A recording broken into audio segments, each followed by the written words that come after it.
자, 오늘 연중 제12주일이고, 복음은 마테오 복음입니다. 오늘 이 복음 말씀에서 이 앞쪽에 보면, 예수님께서 그 복음이라고 선포하신 것 중에, 제가 이제 그 복음 선포 네 가지를 항상 이야기하죠. 네 가지가 뭐죠? 용두삼. 용두삼. 용두삼이, 용두삼이에요. 여러분, 이 복음을 아주 간단히 요약하면 예수님께서 가르침을 주신 건데 그 가르침을 듣고 실천하면 복음, 기쁜 소식 아니에요. 기쁘다 이거예요. 기쁘다. 그 네 가지를 요약하면 용두삼이다 이거예요. 용두삼이. 용서하라. 두려워하지 마라. 사랑하라. 미워하라. 불의를. 이 네 가지야. 이 네 가지를 실천하면 기쁘다 이거예요. 기쁘다. 그 중에 여기 지금 두려워하지 마라. 이게 딱 나오잖아요. 두려워하지 마라. 예수께서는 누차 이 두려워하지 말라는 말씀을 계속 하십니다. 여러분 한번 생각해 보세요. 우리가 삶을 살면서 무언가 두려워하는 것들이 있으면은 내 마음에 평화가 없지. 평화가 없는데 기쁘겠어요? 기쁘게 살 수가 없어.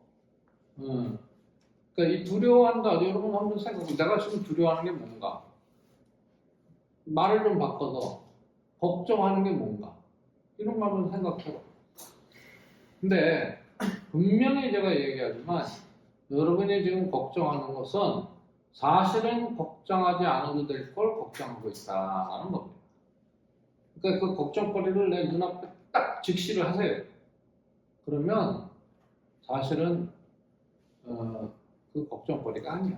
내가 딱 직면하고 한 발짝 한 발짝 해결할 수 있는 문제다.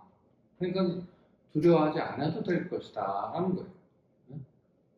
근데 우리는 그걸 자꾸 이렇게 뭔가 이렇게 두려움의 대상을 이렇게 피하고 자꾸 전전긍긍하고 그렇잖아요. 뭔가 내가 두려움이 있으면은 기쁘지 않아요. 그러니까 예수께서는 이 두려워하지 말라는 말을 끊임없이 하시는 거고. 근데 오늘은 조금 또 이제 상황이 다른 건 숨겨진 것은 드러나기 마련이고 감추어진 것은 알려지기 마련이다. 자, 이 케이스가 좋은 케이스가 하나 있어. 여러분들 몇 년 지났지만 아직도 지금 재판 중에 있어요.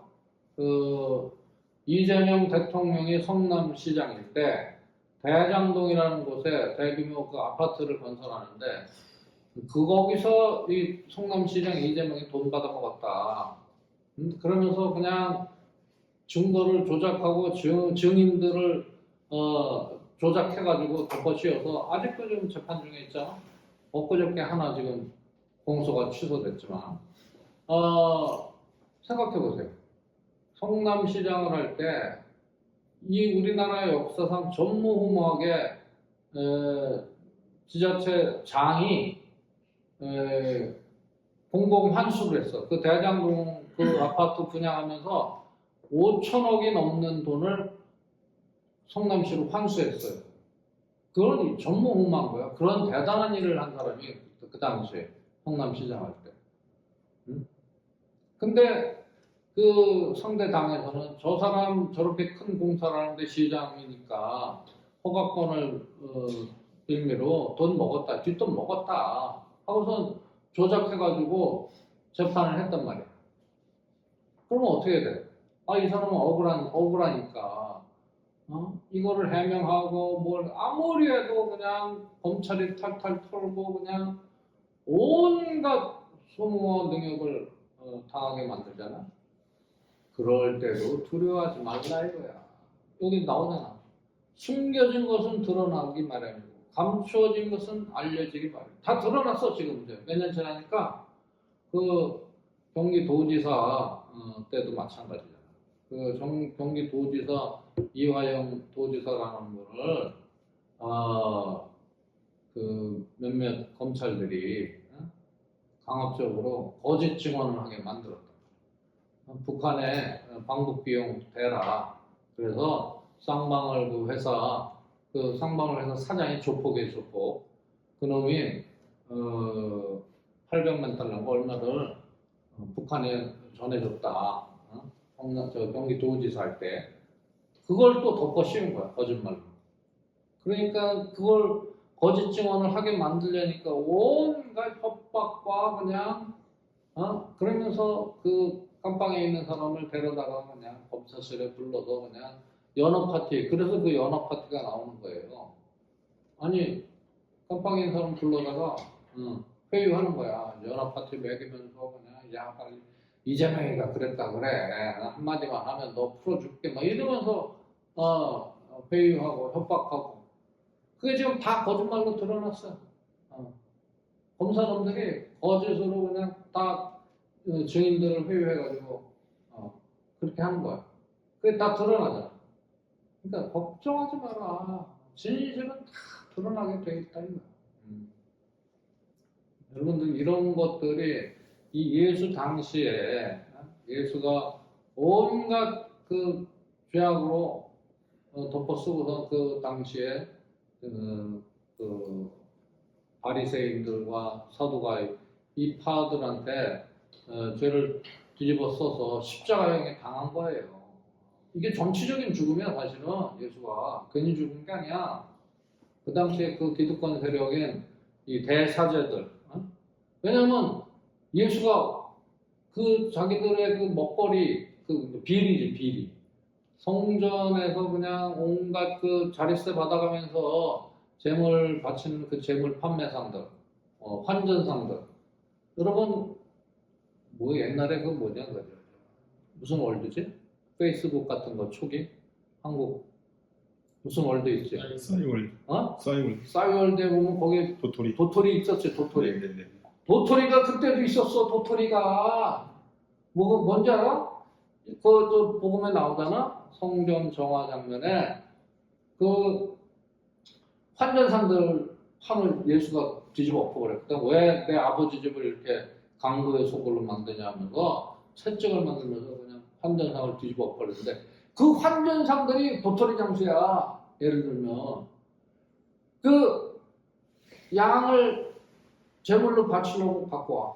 그러면 이 사제들, 이놈들이 그 환전상한테 그 자릿세를 받는 거야. 거기서 환전하는 놈들. 그 환전을 왜 하냐, 갑자기. 그 성전 안에서만 통용이 되는 도토리를 환전해 준 거야, 도토리를. 그 당시에 사용되는 화폐를 가져와서, 그 양을 사가지고 제물로 바치려면, 양을 살려면 도토리로 바꿔야 돼. 성전 안에서만 사용돼요. 그리고 환전상이 필요한 거죠. 그 도토리가 다른 게 뭐가 있어? 그리고 그 중간에 환전상이 그 마진을 떼먹고 그런 거야. 그러니까 이 강도 속을로 만드느냐고 예수가 화를 낸 거야. 그리고 거기 그 파는 애들 환전상들한테 자릿세 따박따박 받아먹고. 근데 그걸 막 예수가 뒤집어 엎어버렸다니까. 그러니까 저놈 죽여라 이렇게 된 거야. 그래서 예수가 죽게 된 거예요. 십자가로 박혀 죽은 거예요. 똑같아. 그 당시나 지금이나 좀 똑같아. 그래갖고 어떻게 됐어 지금? 지금 다 드러났잖아. 검사놈들이. 그래서 그 지금 수사권을 검사한테 주면 안 된다. 이 얘기가 나오는 거예요. 여러분 수사권은 우리가 일제강점기에서 이제 해방이 됐잖아. 해방이 됐는데 수사를 그럼 경찰이 해야 될 거 아니야. 근데 그 당시에 해방이 되고 경찰한테 수사권을 주려니까 다 일본 앞잡이들이 순사였던 거야. 그런들한테 수사권을 어떻게 주냐. 그러니까 임시로 검사들이 수사를 해라 이렇게 된 거예요. 검사는 수사권이 원래 없는 거야. 그걸 잠시 맡긴 걸 지금 7, 80년을 검사하고 수사권을 휘두르면서 돈을 번 거야. 돈을 번 거예요, 여러분. 이걸 잘 알아야 돼. 수사권을 가지고 돈을 벌어, 검사들이. 그게 전관예우야. 내가 뭐 범죄를 저질렀어? 그럼 검사가 수사를 해. 탈탈 털어. 그지? 탈탈 털잖아. 근데 와가지고 돈을 줘. 그럼 검사가 갖고, 아유, 회장님, 이거는 좀 봐드릴게요. 그렇게 되는 거야. 그때 변호사가 뭐야? 전관이야, 전관. 검사장 하던 놈들, 뭐, 검찰총장 하던 놈들이 옷을 벗고 이제 나왔잖아, 은퇴해서. 이놈이 나의 변호사가 되는 거야. 그게 전관이야, 전관.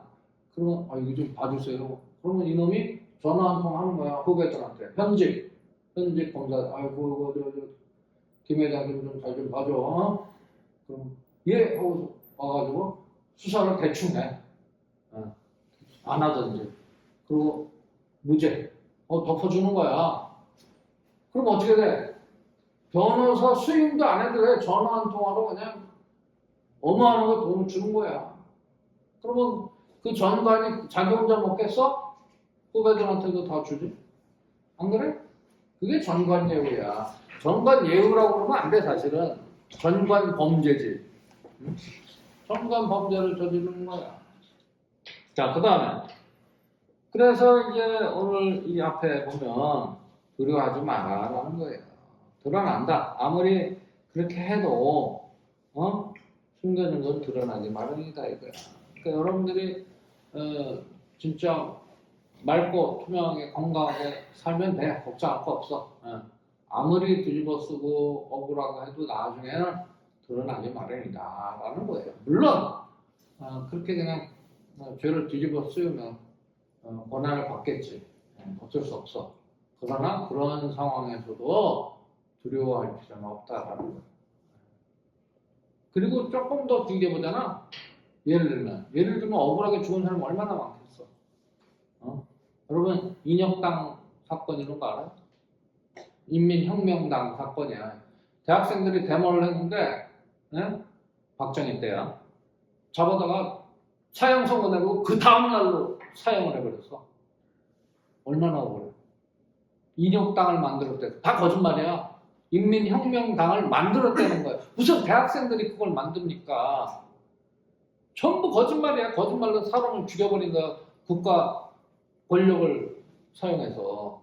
죽여버렸어. 그냥. 어떻게 사형 선고를 받으면 우리나라는 지금 사형 폐지된 나라랑 마찬가지입니다. 사형 제도는 있긴 있어요. 그러나 사형 선고 받아도 사용하지 않습니다. 지금. 그러나 하루 만에 사형을 시키는 데가 어디 있습니까? 그럼 억울하게 죽었다고. 억울하게 죽은 사람 많잖아. 그런데 여러분 이 생각을 해야 돼. 이 세상이 다가 아니야. 여러분 이 세상이 다가 아니라니까. 요 한 세상만 딱 살고 끝이면 억울하지. 그러나 우리 카톨릭 시즘은 뭐냐면 영혼은 영원히 산다는 거야. 그러니까 이 세상이 아니고 다른 세상이 있다는 거야.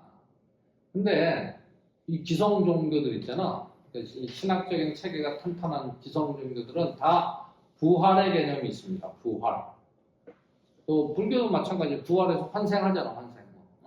힌두교 개념에서 왔지만 환생한단 말이야. 이 세상만 있는 게 아니야. 또 지금은 과학적으로도 이 양자역학 쪽으로 가잖아. 이 미세 세상, 이 마이크로 월드 들어가잖아. 신기한 게 많아요. 시공간을 뛰어넘는 거예요. 분명히 이 어마어마하게 광대무변한 이 우주 안에 다른 세상이 있다. 다른 세상이 있다. 우리 상상할 수 있어. 얼마든지. 그러니까 너무 이 현실에 너무 집착할 필요도 없어. 물론 우리가 현실에 살아가니까 성실하게 현실에서 잘 살아야 돼요. 그러나 이 억울하게 죽은 사람 어떻게 라고 생각할 때는 됐다, 괜찮다. 또 다른 세상에서 잘 살아가겠지.